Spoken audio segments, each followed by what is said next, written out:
Kesäkuu vuonna 86, meidän sierra oli melkein uusi.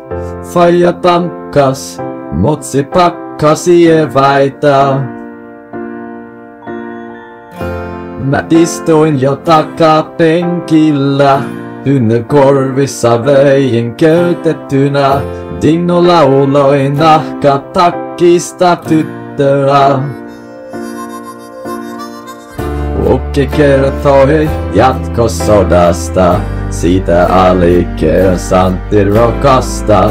En mä tuolloin mistään tajunnut, nautin vain lomasta.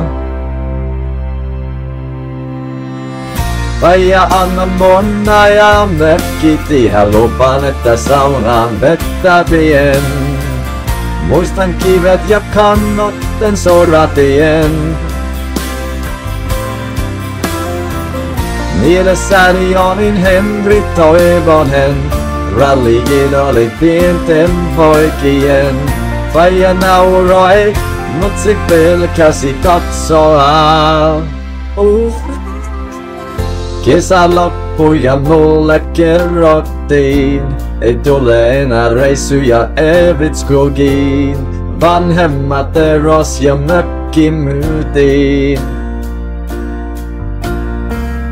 Kävin eilen ajamassa mökkitin, muistin että kauemmin se vie. Tutut reitit vaihtuneet pintoihin mustiin. Ei jukkikaan kerro enää sodasta, se kasvaa Einä Onkanummella. Nyt paremmin ymmärrän tarinan ja hänen tekojaan arvostan. Faija anna monna ja mökkiti, hän lupaan, että saunaan vettä vien. Muistan kivet ja kannotten soratien.